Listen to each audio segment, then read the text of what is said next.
That was still slow though. Okay. Okay.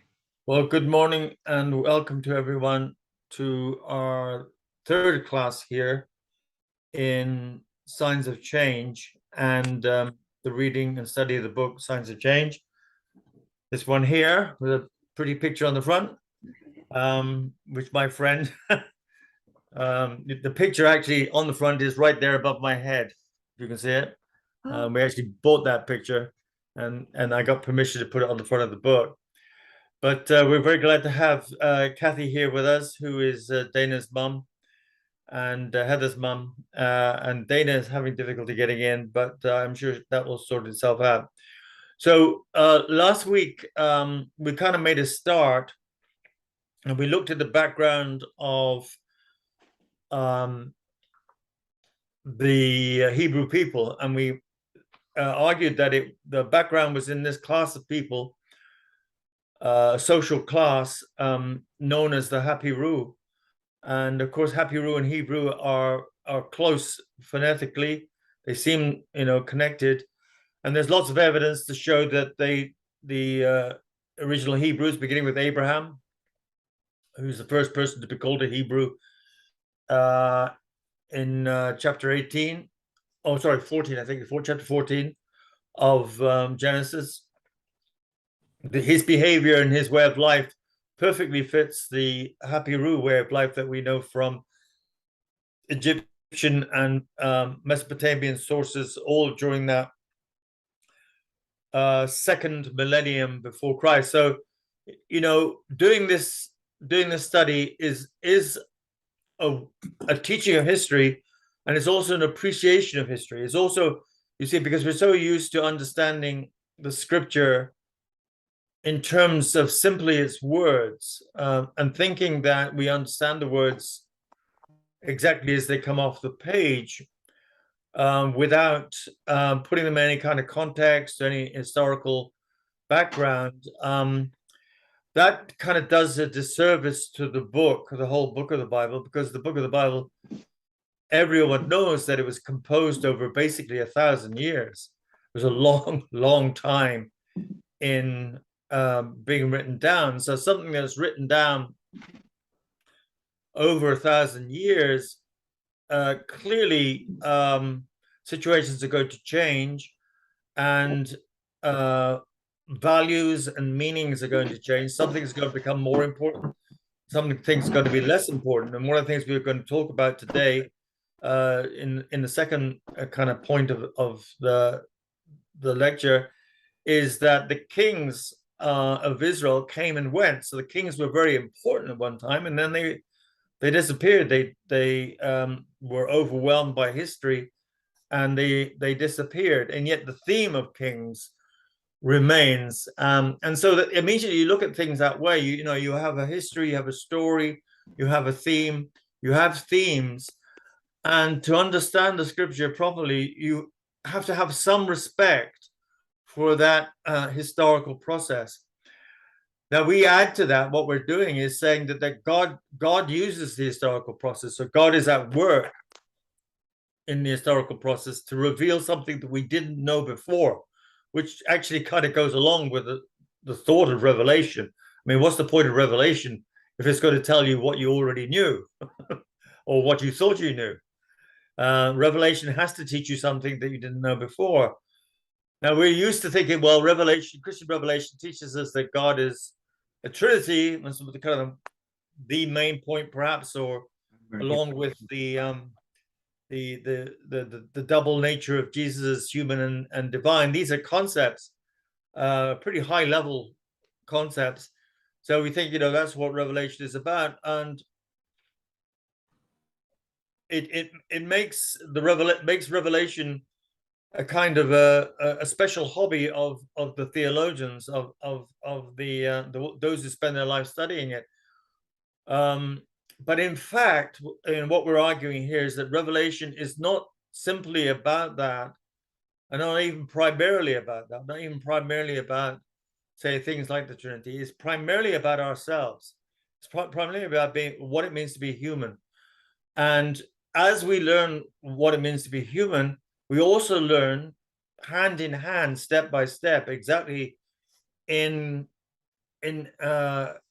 keeping pace with it, we learn what is the nature of God, and we learn that human beings are violent, and yet there's something in us which we can call compassion, which grows into nonviolence if you let it, and God, this is God's communication to us. God as completely nonviolent, as completely this overflowing well of compassion in history and in the universe, that and that changes the nature of history. So the idea that the Bible is historical over a period of 1,000 years makes sense if you say, well, God is actually working through history to change stuff, to change things, and change our human condition. And we are at a pretty critical or crisis-ridden point in our history today, as we all know, with 8 billion people on the planet, a huge number of people compared to even when I was young, or Kathy was young. It was just over. I remember first taking cognizance of how many people on the planet when I was about 13 or 14, something like just wanted to have, and it was 2.3 or 2.4 billion. So it's kind of virtually, it was certainly doubled, if not tripled, in my lifetime, and those are huge numbers. So that that puts humanity kind of up against it in many ways, to find the resources and the way of life for all those people. And so a doctrine, a teaching of the Bible, it says that God is trying to bring us a life of peace and well-being and health and prosperity, even, but not my prosperity at the expense of someone else, but a kind of universal human prosperity. That makes tremendous sense for our time. So that's the background, and we talked about that class of people. And today, last time we did mention something that I want to underline, and it goes along with this whole historical process. I want to repeat it now. So Kathy, if I could share a screen, that would be good.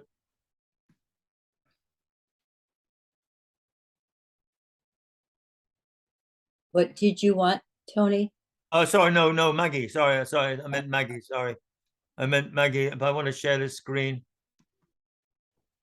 yeah. No, I just want to repeat this.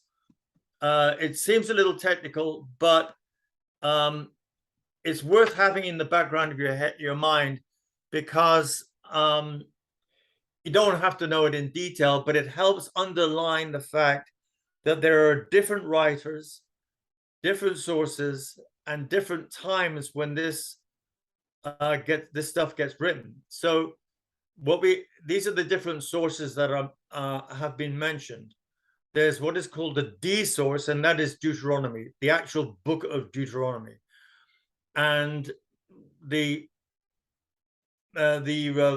reconstruction of the process for creating the Torah that I prefer. I mean, it is going to be discussed. It's not everybody would say the same thing, but I think that the D source, that is the book of Deuteronomy, was the first kind of official teaching of Judaism, and it arose in the time of the exile in the 6th century.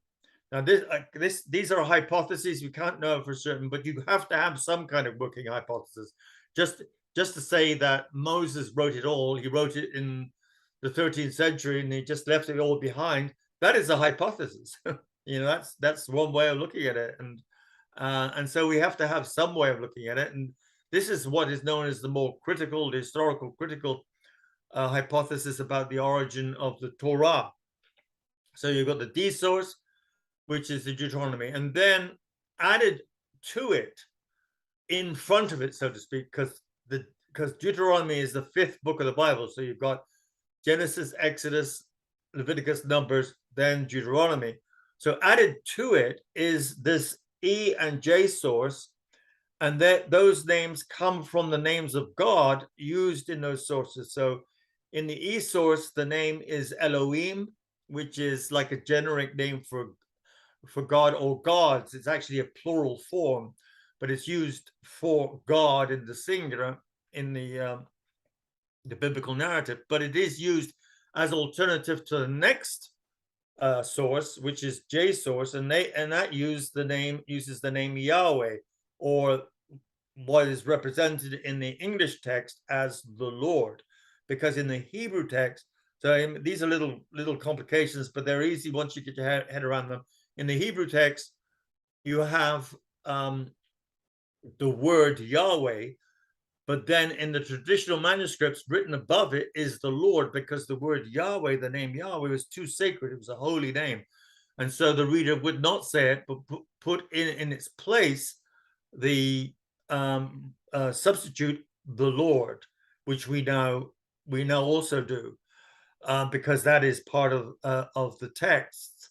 So, but Yahweh is the original, and so you have those two sources, E and J, and the speculation is they were written down respectively in the 9th and 8th centuries.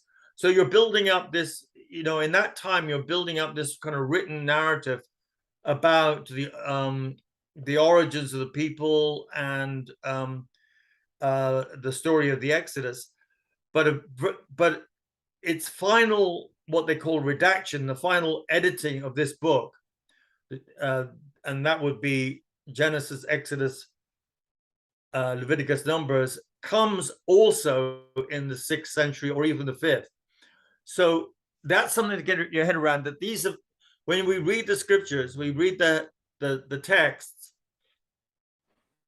we just think this is like a newspaper report telling us in real time what happened in that actual point in time. But you've got to think of all this being passed down over the ages in a largely oral society. That is, they're not literate. There's a minority of people who are literate, and they belong to the king's courts. They're the official scribes of the kingdoms. But this is all passed down, and then at some point it gets written down.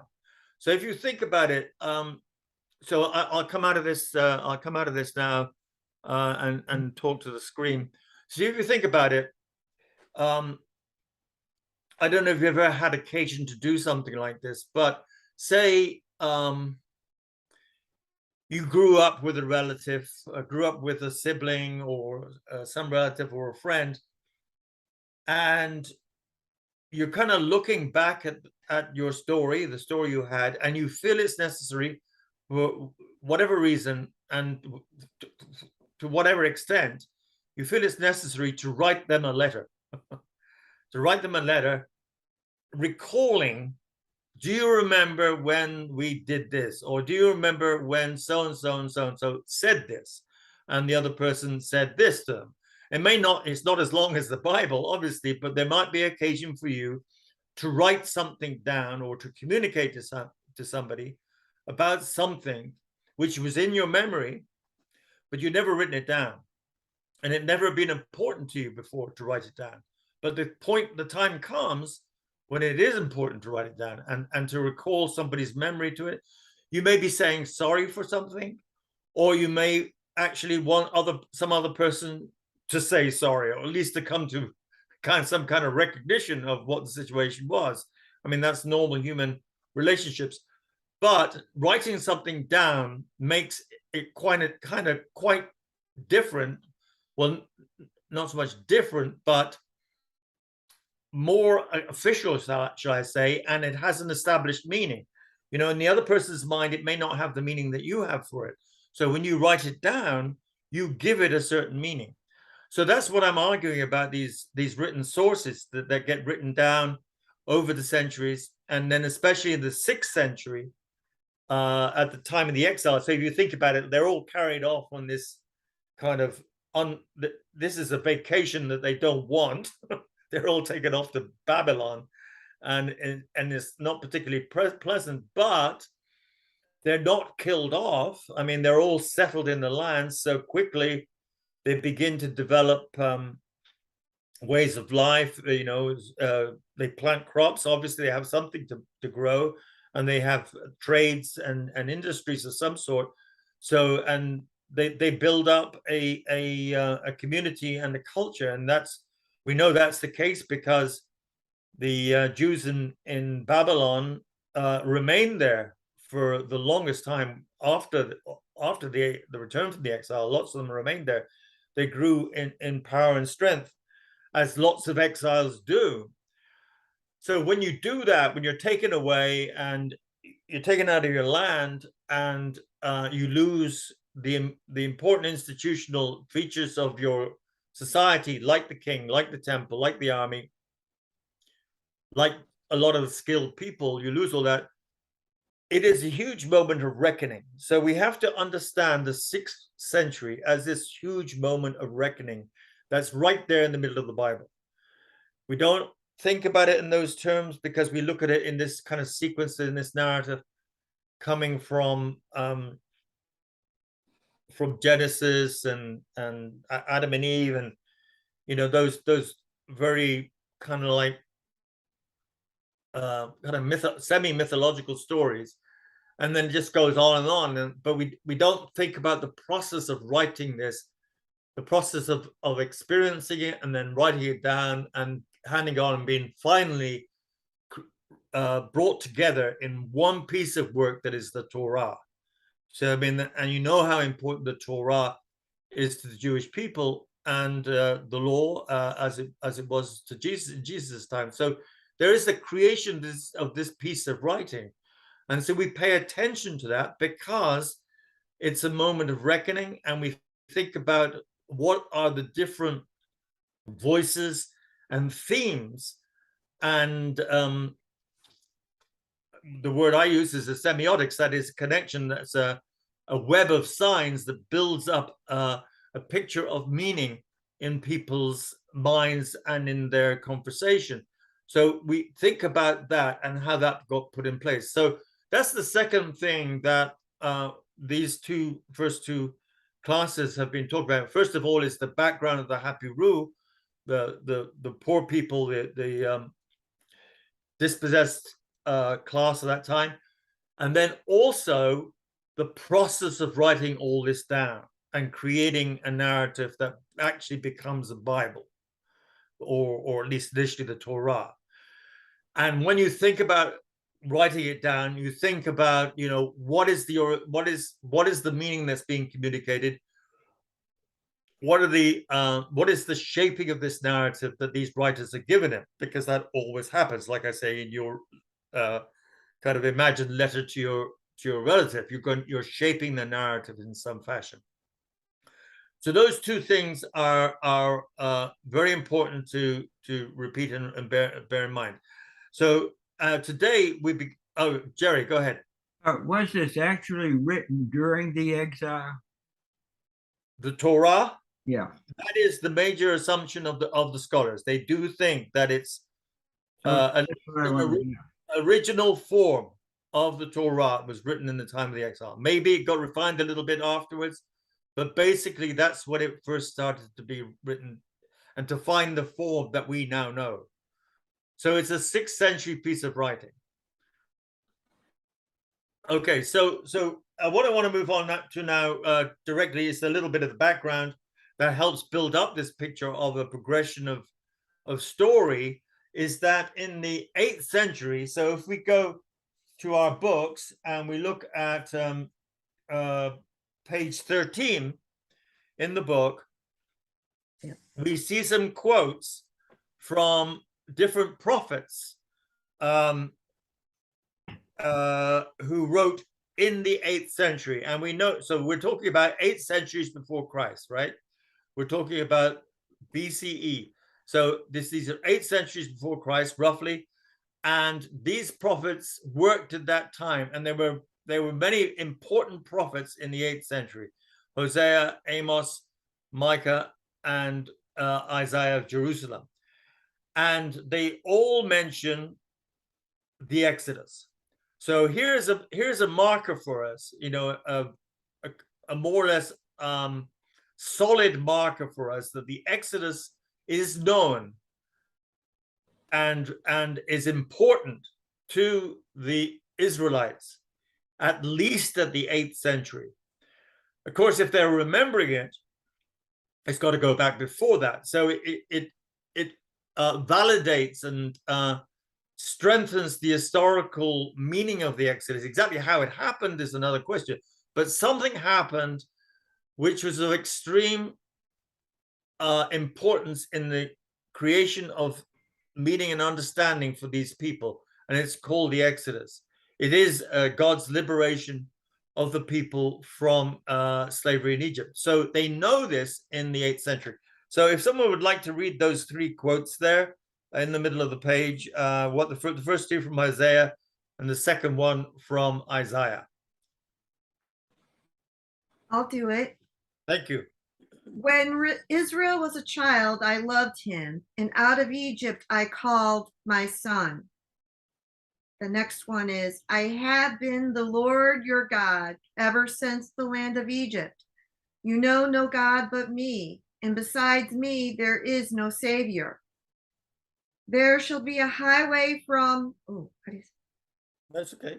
Azra, Assyria, for the remnant that is left of his people, as there was for Israel when they came up from the land of Egypt. So you see those 3 prophets, they refer to the Exodus as a collective event. I led you from the land of Egypt. There is something that they were taken from out of Egypt, and the first one they said you were a child. In other words, it seems they were weak and helpless. What is the tone of those statements? The overall tone, the feeling that comes from them. Deliverance. Deliverance. And what of the relationship? What is the feeling of the relationship? Compassion. Compassion, yeah.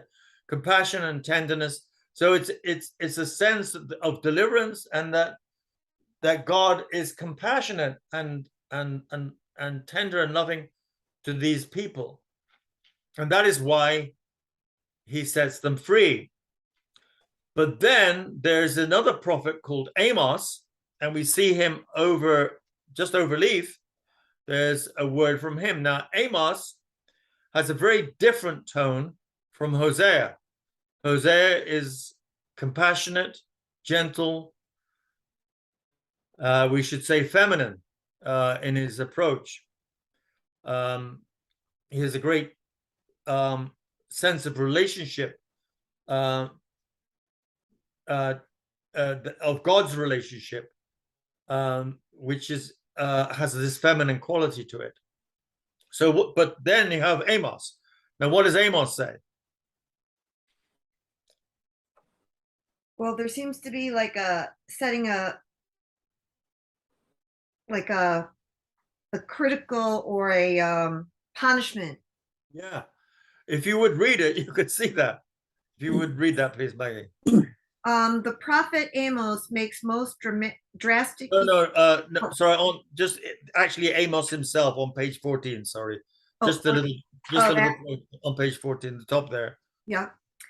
Hear this word that the Lord has spoken against you, O people of Israel, against the whole family that I brought up out of the land of Egypt. You only have I known of all the families of the earth. Therefore, I will punish you for all your iniquities. All right. So how is the tone changed here? Retribution, like. Yeah, right. He says, because I have known you, I have only known you, I will punish you. Because you're the only one that I singled out and had a concern for, I'm going to punish you because you did not do what I wanted you to do. So the tone shifts from compassion and tenderness to punishment. And this goes along with the book of Deuteronomy. The book of Deuteronomy is very much about the threatened punishment of the people should they not keep the covenant. So you have these two tonalities or two themes, like musical themes. One is of tenderness, compassion, and deliverance, and the other is punishment. And they go hand in hand. So along with the historical record or the historical actuality in some sense of the Exodus, you have these feelings that grow from it. You have these feelings of relationship that grow from it. And one is gentleness and compassion, and the other is punishment. It kind of reminds me of, like, you know, when I don't know if they still do this, but for vulnerable teenagers that might go into gangs or whatever, they would bring them to jail and show them what it would be like if you're punished in this way. So it's kind of like scared straight. Yeah. You know, I'm going to scare you with punishment so that it's the right route. That is a great point. It's kind of like tough love, you know. I'm going to show you tough love. And that is very much the prophet Amos, and Jeremiah is the same, and Deuteronomy is the same. And it reaches its peak in the 6th century when the punishment, the axe falls. Everything that was threatened by the prophets in terms of foreign nations, war, exile, dispossession, that all happens. It all happens with a vengeance in the 6th century. So kind of like they do end up in jail. they're locked up. They're in the slammer, as they say, you know, and they're there for a long time. It's a life sentence. So when you're in the slammer, you tend to look at things in a slightly different way. I mean, if you've got any sense, you know, you might even become more stupid, you know. But if you've got any sense, you've got to step back and say, well, you know, I've got to think about this. And so the reality of punishment is very strong in the book of Deuteronomy. And we have to see that theme and that tone coming from that whole experience. I mean, what we've done is we've read little bits, and we've looked at the whole sweep of the scripture, and we can see where that tone of punishment and violence in God comes from. It's exactly what Maggie was saying, you know, that with tough love, you've got to show people a hard edge at some point, in that way of thinking. So that's the thematic that we get in the Torah, especially in the book of Deuteronomy. But Hosea is very different. Hosea is an 8th century prophet, and he has a very different feeling, this tenderness and compassion. So you have these two tonalities, these two feelings that come out of the Torah from the story and as it's being written down. Not so much the tenderness actually comes across in Genesis. The tenderness comes, in the Torah. The tenderness does not come across very strongly in Torah. It comes much more in the book of 2nd Isaiah. That's where it's really powerfully present when the return from exile. Speak kindly to my people, of Jerusalem, for your years of suffering are now ended. And so there's immediately this separate tone that comes after the exile. And in a way, it's kind of like, it's kind of natural that after the worst has happened, and then you still have some kind. So what else can you do to me, God? And you can't do very much to me, God. You can't hurt me much more. Yeah, I still feel we have a relationship. The only place to go after that, almost, you know, humanly speaking, is compassion and gentleness. You know, that and it seems like they had to work their way through that more militant God image to get to something like the compassion of 2nd Isaiah. Although the same kind of more militant, punitive image of God goes all the way through to the New Testament. But what I'm talking about is that there are these different tones and feelings that you can get. It's not all one thing. It's not all the same thing. There's different modes of relationship or a sense of relationship that you get from these writings. So that's important for us as we go forward to understand that, and it helps to build up the communication or the revelation of divine nonviolence. So the second point that we're looking at now, so that was our first major point. The second point is a brief one, and it's to do with kings, the actual institution of kings and kingdoms. And we're going through this very quickly. This is the only place in the book where I talk about it, and I don't go back to it. You know, that's not like what you learn in seminary. You'd spend a whole lot of time talking about the monarchies and what they meant, and the God's covenant with David, for example, that there'd always be a successor to sit on his throne, that kind of thing, which ends up as in the Davidic Messiah. But I don't spend all that time. Basically, what I say is that the kings became the kings are another element in this developing story. And if you think about it, if you know the story in 1 Samuel, the people ask for a king, and Samuel, who is a prophet and a judge, does not want a king. And he doesn't want a king because he says he thinks it will interfere with the direct relationship of the people with God. And in fact, God more or less says the same thing. God says to Samuel, don't be upset because they have not done this against you, but they've done against me. But if they want a king, let them have it. So it's kind of like, it's again a natural development. Once you establish yourself as some kind of community with resources and some degree of prosperity, and yet you're still attacked by foreign tribes and nations, well, the natural thing is you want a king who can direct an army and protect you. And that's exactly what happened to Israel. And that's what the people said. We want to have a king like the other nations so that he may protect you. And Samuel says, well, you know, you might get the king, but the king is going to tax you. He's going to take your money, and he's going to take your sons and daughters. He's going to take your sons as soldiers and your daughters as his handmaids and his wives or whatever, you know, and you will not be free anymore. And they say, we don't care. We just want someone to look after us, you know. So that's what happens. And then you have this developing story of the kings told in the second book of Samuel, and then 1 and 2 Kings.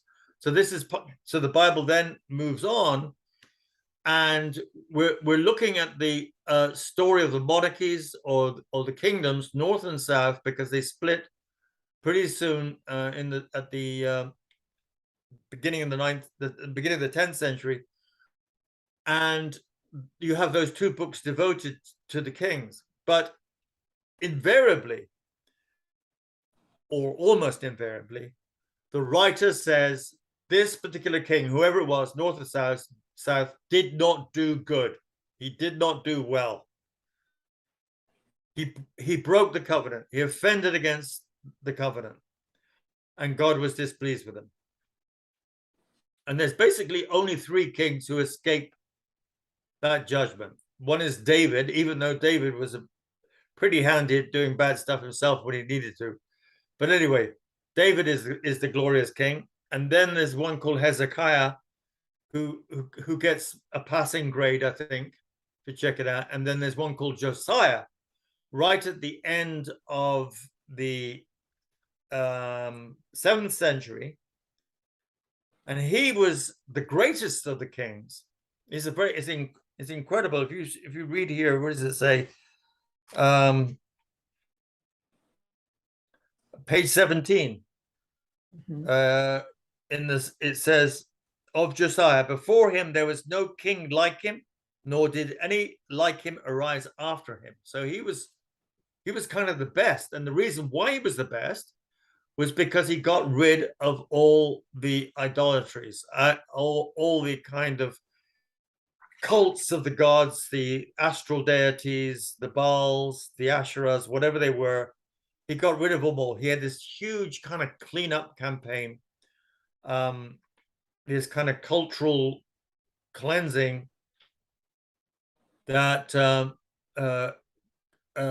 made Israel, or Judah, because he was the king of Judah, a place solely devoted to the Lord, to Yahweh. So he got rid of various figures and cultic elements in the temple that weren't strictly the cult of Yahweh.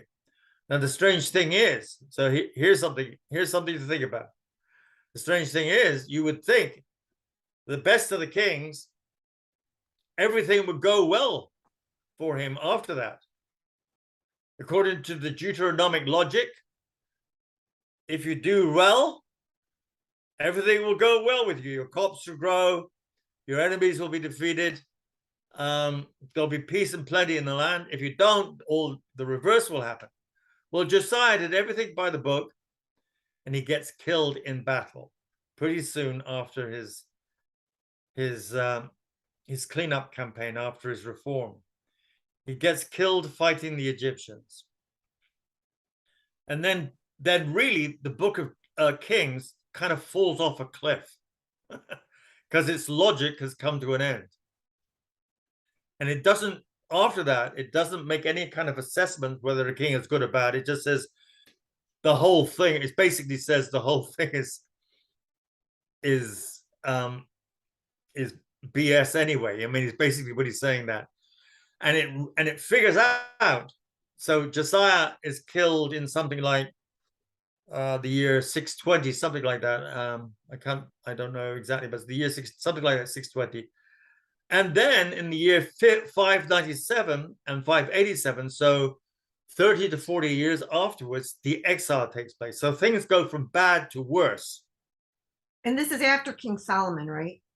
Yeah, Solomon is way back at the beginning of the 10th century. So this is about 3 centuries later. Okay. And Solomon was the greatest king, and like he had huge power, and he had this huge harem, and he was like an imperial king in his own right. And I quote Walter Brueggemann there, criticizing Solomon basically as an overlord, as an Egyptian style king. So the kingdoms and the monarchies are very ambiguous institutions. The people wanted them, God didn't really want them. They don't do well. The kings that do well end up badly anyway. And so it's a bit of the whole experience of the kingdom and the kings is a dead end. At the very best, it's a dead end. And wouldn't that be also because of, usually they thought of kings as a god? Yeah. So therefore that's blasphemy in a way, because no one can be a god except God. Exactly right. The divine right of kings, like the kings can do what they like. Now, of course, the prophets were there to try to counter the kings, and that's an important part of the story. The prophets, their voices were raised against the abuse of power of the kings, but it didn't really do any good. I mean, the kings still carried on the way they did, and the institution came to an end. Now, go ahead, Jerry. Is it true that history has no recollection of King David or King Solomon? Historically, they don't exist. Is that true? Archaeologically and epigraphically, in other words, the things that the historians rely on, they rely on concrete evidence. There is no evidence, right? Yeah. So they are only biblical characters. They're biblical characters. Yeah. Absolutely right. What? But I would give some credence to their historical actuality, because institutions have to come from somewhere. Someone has to start the institution, and it's normally a fairly charismatic person. But that's another discussion. The important thing is what you say. These are biblical characters. They're part of the story. Okay. They're story characters. They are story characters, but they just like Exodus, they echo powerfully in the narrative. And this is where I'm leading to now at this point, is that when the And by the way, if you want to check the timeline of all this stuff I'm talking about, there is a rough timeline in 7 stories. If you've got 7 stories, there's a timeline there at the beginning of the book, and you could check that. But anyway, when they come back from exile, which is kind of a marvelous thing, it's one of those turning of the pages of history, you know, like everything comes to a bad end, and then things start up again. You know, it's like in your own life, sometimes you might feel like you're going nowhere, and then suddenly things start up again, and you start moving forward again. And that's what happens when they return from the exile towards the end of the 6th century, right? Now, there's some hint in the prophet Haggai and the prophet Zechariah that a descendant of the kings, a descendant of the house of David, by the name of Zerubbabel, he had that great name Zerubbabel. He was the hoped for future king of Judea. There's a hint of that. It's not spelled out explicitly. But then this Zerubbabel character, and you know, there are books written about it, but Zerubbabel basically disappears from the story. So you have this, you have the collapse of the kings in the exile. You have a return from exile about 60 years later. And along with them goes one of the successors or what do they call them? The heirs of the Davidic line, and his name is Zerubbabel. So the hint is that they would like to restore the kingdom, especially the line of David, you know. And that's, of course, that's always the case, you know, like there in England, there's always people who would like to restore the line of the what are they called, the Jacobean kings, going back to Charles, and before that James, the James of Scotland, the King James of England and Scotland. In fact, in the little town I lived in Norfolk, I was surprised to find a plaque on the wall of the little town square dedicated to the Jacobean line. So they're here. I mean, you have the Windsors, who are a German crowd, basically. They're the royal line of England, but you have here somebody who's saying actually the true line of kings in England is the Jacobean line. So you've always got somebody who looks back to the authentic Davidic lineage. And those are like James Stewart, right? Yes, James Stewart. That's exactly that's them, the Stewarts. I mean, that's the name I should have used. Sorry, you're right. Yeah. No, but they call him Jacko. Sorry? They did call him Jacko, whatever you said, Jacobean. Jacobean, yeah. Jacobean. Yeah, that's another name for them. But the Stewarts, they are the Stewarts, the Scottish kings, yeah. So anyway, that's by the way. But there's always this wanting to restore the past. But then in Zechariah, the figure of the king takes a shift, and this is where my little episode on the kings kind of comes to the end. So if you read on page 17 at the bottom there's part of a prophecy from Zechariah. If someone would like to read that on page 17 at the bottom. Do you want to read it, or? I'll probably have trouble seeing. Oh, okay, then. Rejoice greatly, O daughter Zion. Shout aloud, O daughter Jerusalem.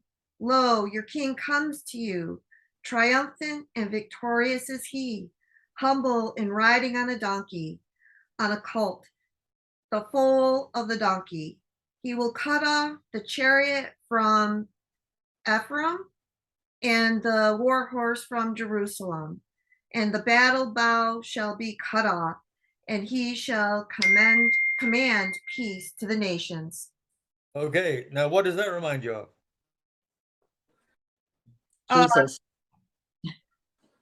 Jesus.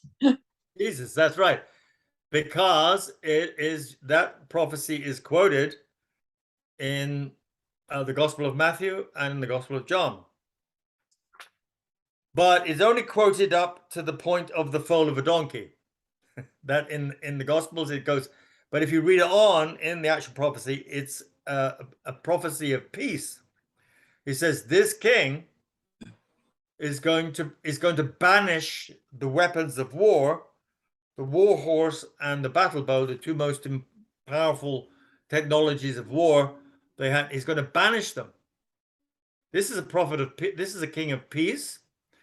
Plus, he's humble and essentially non-violent because he rides on a donkey, and on a baby donkey at that, a foal of a donkey, a weak creature compared to the might of the war horse. I mean, if you're on a little donkey and there's a war horse charging at you, you know, where are you going to place your bets as to who's going to win?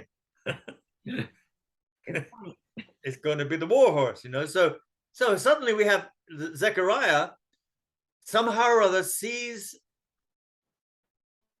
in the defeat of the kings, the weakness of the kings, the weakness of the Judean kings. They're not kings anymore. It's the Persians who are in charge. They're the rulers, and they rule through their governors, the satraps, and Judea only exists at their say so. So you don't really have a king. But the prophet Zechariah sees in that, or I think you can certainly read it that way, a future of peace and nonviolence. Mm-hmm. So it's very typical of the Bible to turn stuff around so that it becomes a breakthrough of something marvelous. And for me, that is where the prophecy or the institution, of the kings of the monarchy ends. It ends in Zechariah with the vision of a peace-bringing, non-violent king, which Jesus, of course, according to the gospel writers, he fulfills. He comes into Jerusalem fulfilling that prophecy.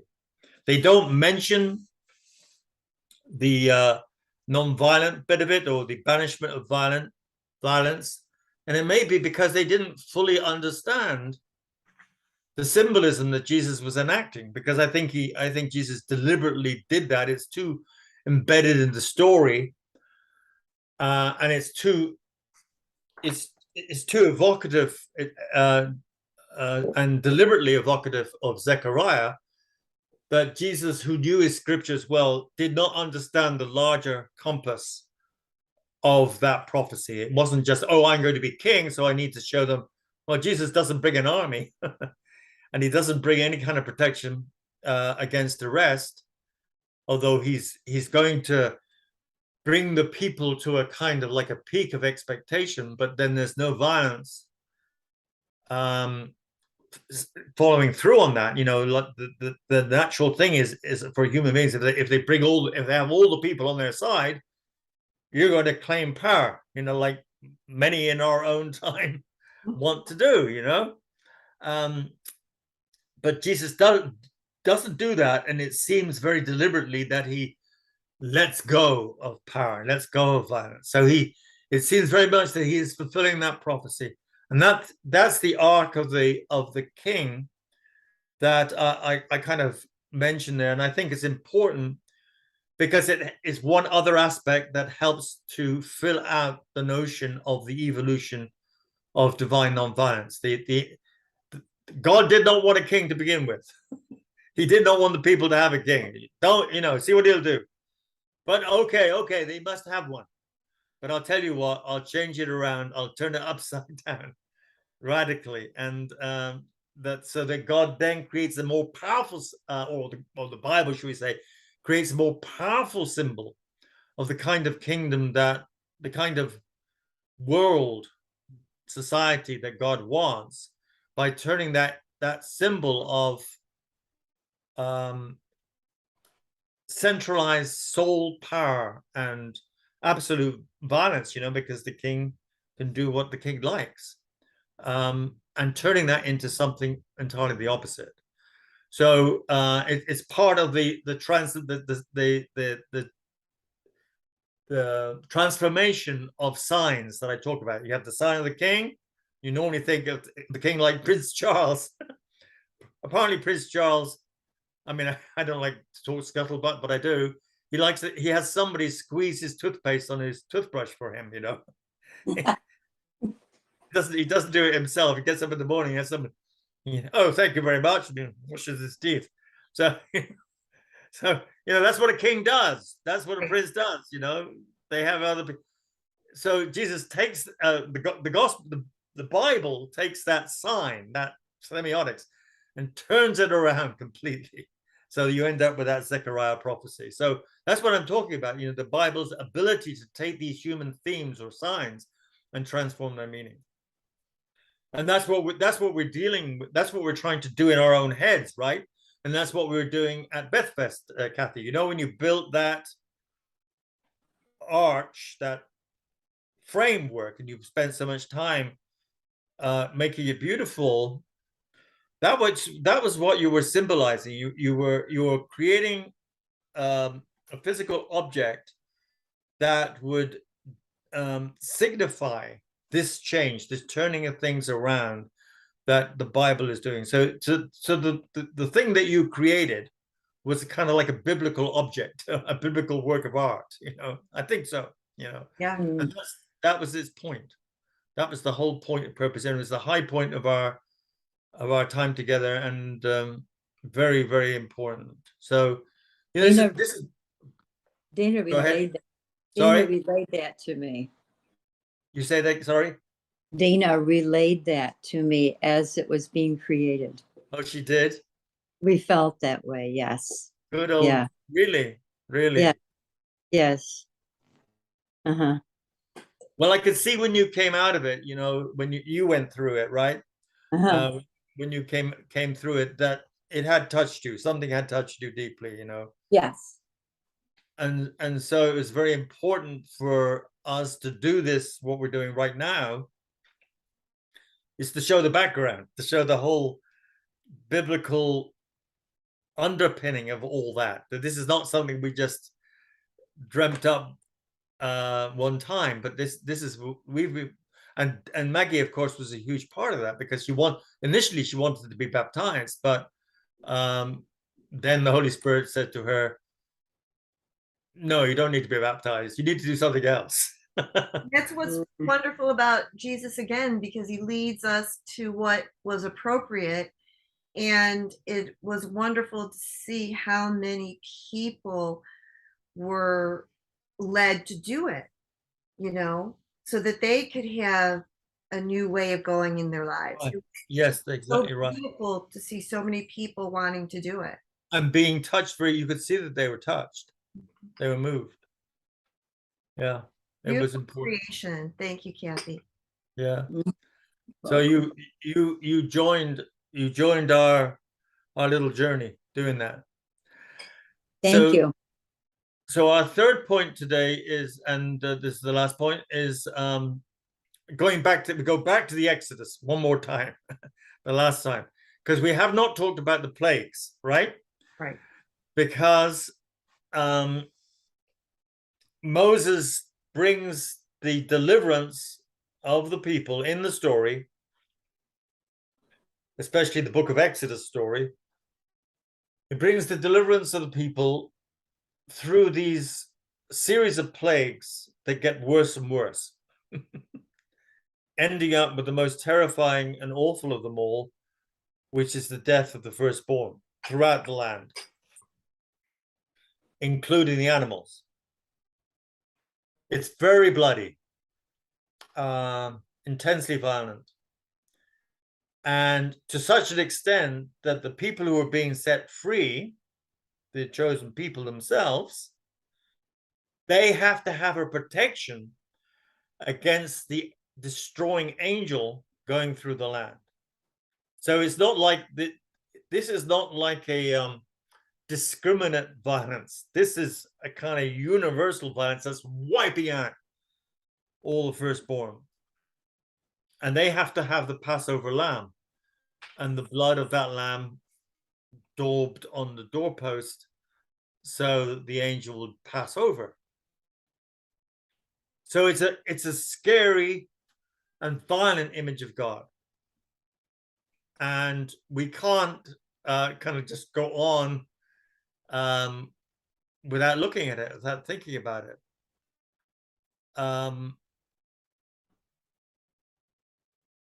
Because you know, in the movie versions, that kind of stuff, God gets finally, you know, it kind of had enough. He's had enough, and he's going to use his mighty power to change this whole situation. And we also know that he says right from the very beginning, he sends Moses to Pharaoh saying, you know, tell him that I will work wonders unless he sets the people free. But in the same breath, he says, I will harden Pharaoh's heart. So even as he's sending Moses to try to persuade him, he's telling Moses, I myself will block him from changing because I will harden his heart, which then creates this escalating struggle, because it goes all the way through to the death of the firstborn, which is at which point Pharaoh finally cracks, you know. But up to that point, it's this kind of bitter rivalry. So it's a picture of mimetic rivalry in which God and Pharaoh are absolute rivals, and God acknowledges that and demonstrates it. So I think that has two meanings. One is that the Bible itself is demonstrating mimetic rivalry, that God and the Pharaoh are rivals, just in terms of the function of one against the other. One, there's no surrender and there's no negotiation when rivals do start fighting. But what that shows also at a deeper level is that God really is the rival. He is the opponent of imperial Egypt, and there is no quarter given. So the story on the one, so this is this story of God's triumph in an apparent way that matches our human understanding, that God has this power and he eventually uses this power because he's the opponent of the Egyptian Pharaoh.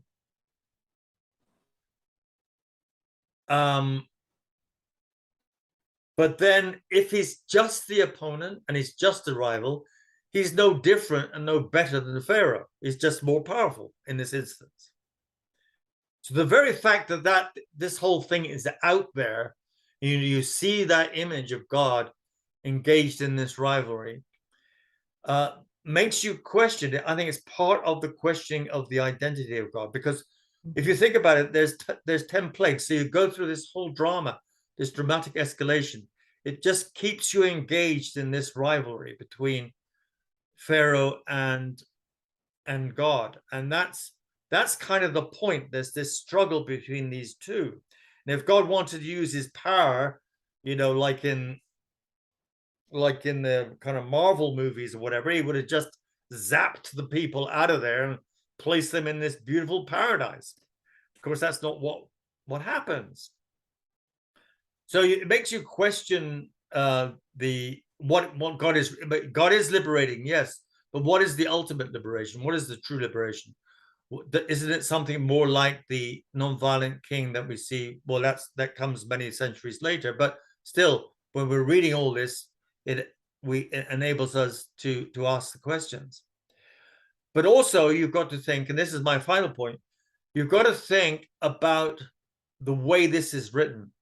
Again, it's about semiotics, it's about science. Because all these things that happen, including possibly the death of the firstborn, are natural occurrences, or occurrences occurring in nature that could have a natural explanation. And I give a link there to a possible series of natural explanations, you know, especially when you've got plagues of flies, boils, frogs, you know, there can be all kinds of naturalistic explanations for those things. And because they do happen, so there has to be natural explanations for it. But there's a key to it all that I discovered, or I think I discovered, from the professor I worked with. His name was James Williams, and he quotes, so we're on page 22 here of the book. He quotes these two Egyptian scholars from the 3rd and 1st centuries, 3rd century BCE and 1st century CE. And by that time, of course, these Egyptians knew the story that the Jewish people proclaimed, because there'd been 10 centuries of cultural communication. So they knew these stories. So I then say, it's the second or third sentence down, these Egyptians were familiar with the biblical story, probably through Jews living in Alexandria, and they countered the Exodus narrative, the narrative that we just told, by claiming that the Israelites did not escape. They were in fact expelled. You didn't escape from us. We threw you out.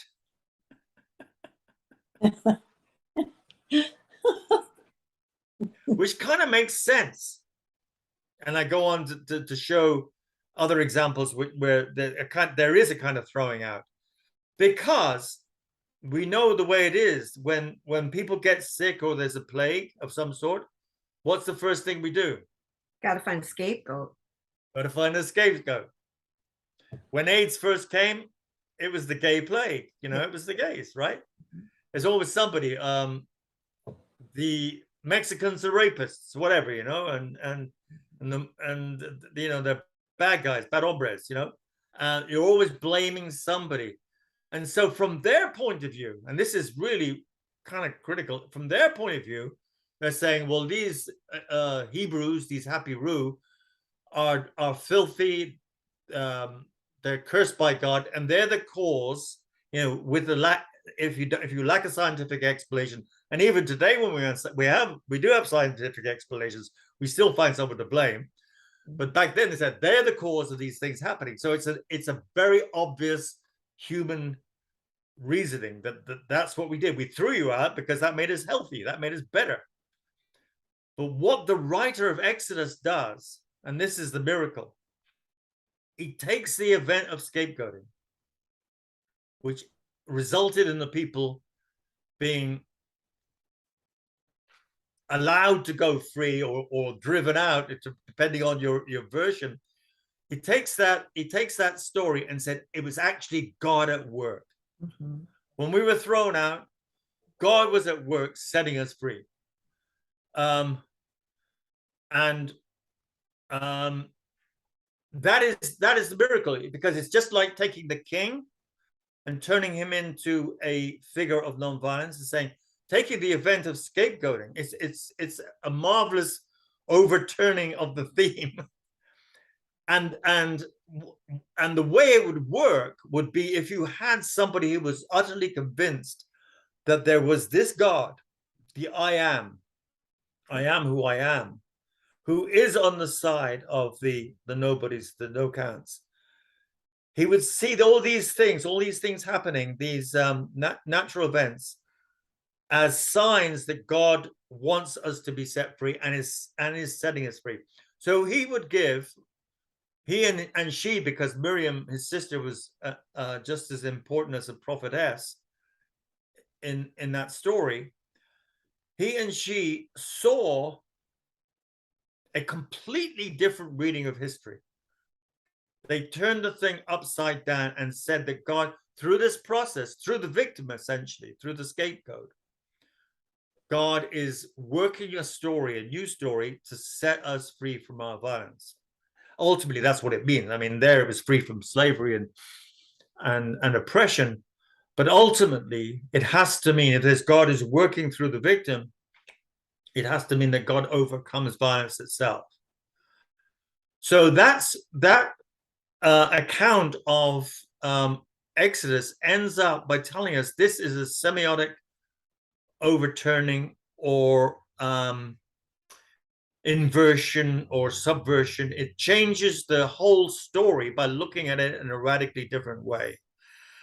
And the cross, when we said this on Friday, when we had the same exactly the same teaching on Friday, somebody said that's exactly the same as the cross. The cross looks like horrible defeat, the worst that could happen to a scapegoat, and yet it's turned over and becomes the beginning of a whole new way of life that allows me, you, to forgive and to non-retaliate and to love your enemy and to bring love and peace into the world. So you can see this is the argument that this is what the Bible is doing. The Bible, so this is our first chapter. We've just concluded our first chapter. The Bible is all about translating at a very, very deep level our way of thinking and seeing.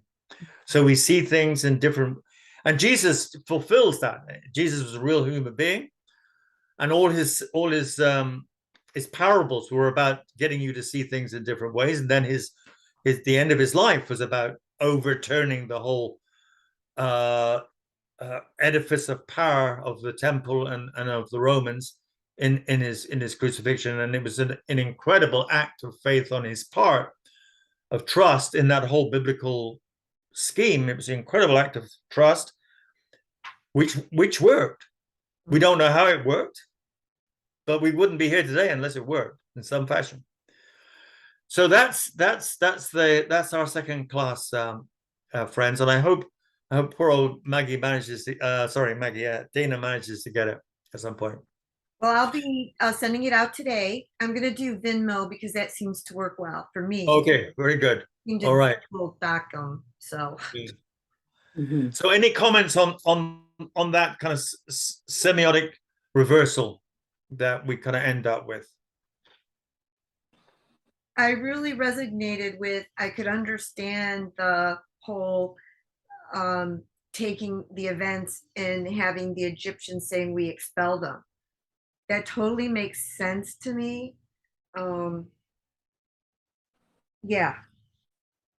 And then Moses and the writers said, no.